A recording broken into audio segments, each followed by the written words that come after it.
ప్రపంచ championship legends tourney నుంచి భారత జట్టు అధికారికంగా వైదొలిగింది. టోర్నీలో భాగంగా బర్మింగ్హామ్లోని ఎడ్జ్ బాస్టన్ మైదానం వేదికగా ఇవాళ భారత్ పాకిస్తాన్ మధ్య సెమీఫైనల్ జరగాల్సి ఉంది. అయితే ఇటీవల ఇరు దేశాల మధ్య ఉద్రిక్తతలు నెలకొనడంతో పాక్ జట్టుతో ఆడడానికి భారత ఆటగాళ్లు నిరాకరించారు. దీంతో టోర్నీ నుంచి భారత్ నిష్క్రమించినట్లు అయింది. ఈ క్రమంలో పాకిస్తాన్ నేరుగా ఫైనల్కు అర్హత సాధించింది. ఈ టోర్నీలో లీగ్ దశలో కూడా పాకిస్తాన్తో భారత్ ఆడకపోవడంతో మ్యాచ్ను రద్దు చేసి ఇరు జట్లకు చెరో పాయింట్ ఇచ్చారు. యువరాజ్ సింగ్ నాయకత్వంలోని భారత జట్టు వెస్టిండీస్ తో జరిగిన తమ చివరి లీగ్ మ్యాచ్ లో నెగ్గి పాయింట్ల పట్టికలో 4వ ప్లేస్ దక్కించుకుని సెమీస్ కు చేరుకుంది. ఇక సౌత్ ఆఫ్రికా ఆస్ట్రేలియా మధ్య మరో సెమీఫైనల్ జరగనుంది. ఆగస్టు 2న జరిగే ఫైనల్ కూడా ఎడ్జ్ బాస్టన్ మైదానమే ఆతిథ్యం ఇవ్వనుంది. అంతకుముందు Bharat Pak semis match sponsorship నుంచి వైదొలుగుతున్నట్లు tourney sponsor Ease My Trip వ్యవస్థాపకుడు నిశాంత్ పిట్టి సోషల్ మీడియా వేదికగా ప్రకటించారు.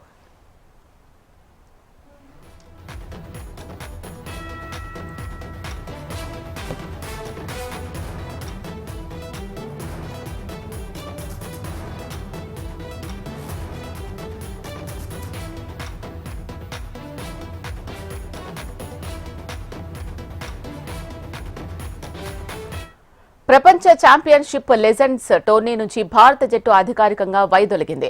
టోర్నీలో భాగంగా బర్మింగ్హామ్లోని ఎడ్జ్ బాస్టన్ మైదానం వేదికగా ఇవాళ భారత్ పాకిస్తాన్ మధ్య సెమీఫైనల్ జరగాల్సి ఉంది.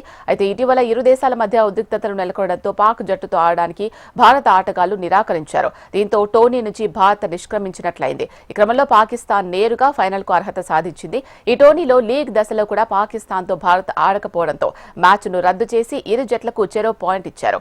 యువరాజ్ సింగ్ నాయకత్వంలోని భారత జట్టు వెస్టిండీస్ తో జరిగిన తమ చివరి లీగ్ మ్యాచ్ లో నెగ్గి పాయింట్ల పట్టికలో 4వ ప్లేస్ దక్కించుకుని సెమీస్ కు చేరుకుంది. ఇక సౌత్ ఆఫ్రికా ఆస్ట్రేలియా మధ్య మరో సెమీఫైనల్ జరగనుంది. ఆగస్టు 2న జరిగే ఫైనల్ కూడా ఎడ్జ్ బాస్టన్ మైదానమే ఆతిథ్యం ఇవ్వనుంది. అంతకుముందు భారత పాక్ సెమీస్ మ్యాచ్ స్పాన్సర్షిప్ నుంచి వైదొలుగుతున్నట్లు tourney sponsor Ease My Trip వ్యవస్థాపకుడు నిశాంత్ పిట్టి సోషల్ మీడియా వేదిక ప్రకటించారు.